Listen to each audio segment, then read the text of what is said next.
Môre geliefde, welkom op hierdie koue nat donderdagoggend. Ons is nog steeds besig met materialisme, met geld. En vanmôre kom die Here vir ons in sy woord hierdie duidelike opdrag gee. Bly weg, bly vry van geldgierigheid. Kom ons gaan kyk wat sê die Hebreërs skrywer vanoggend vir ons. In Hebreërs 13. O, julle lewenswyse moet vry wees van geldgierigheid. Wees tevrede met wat jy het. Want hy het gesê, en hoor net hierdie weer, ek sal jou beslis nie verlaat nie, en ook nie in die steek laat nie. In ons materialistiese samelewing, vir ons mense, nie meer iets soos oor geldgierigheid nie. Dis mos lekker om geld te hê. Dis mos 'n algemene konsensus. Dis ook vanselfsprekend dat elkeen homself sal verbreek, moeite doen, om soveel moontlik geld bymekaar te kan maak. Ons ook, ons wat Christene is. Ons lewe in 'n wêreld waarin dinge verskriklik duur geword het, en waarin 'n mens werklik spartel om voor te bly.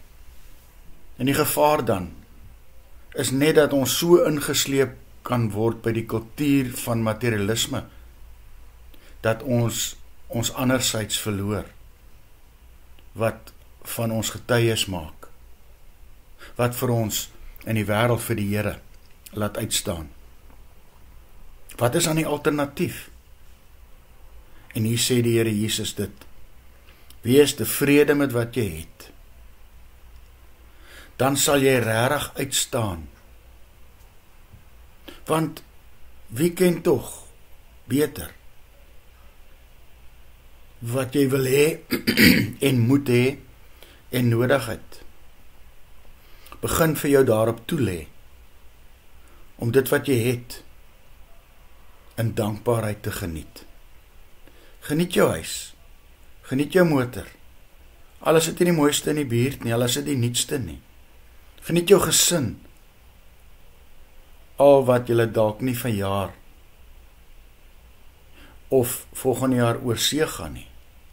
Onthou, God sorg vir ons. Gun jouself tyd om te geniet wat hy vir jou gee. Luister saam met my na hierdie pragtige weergawe van hierdie lied.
Here Jesus, bewaar my tog van geldgierigheid.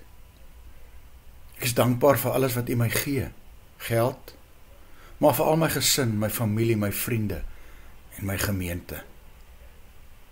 Amen.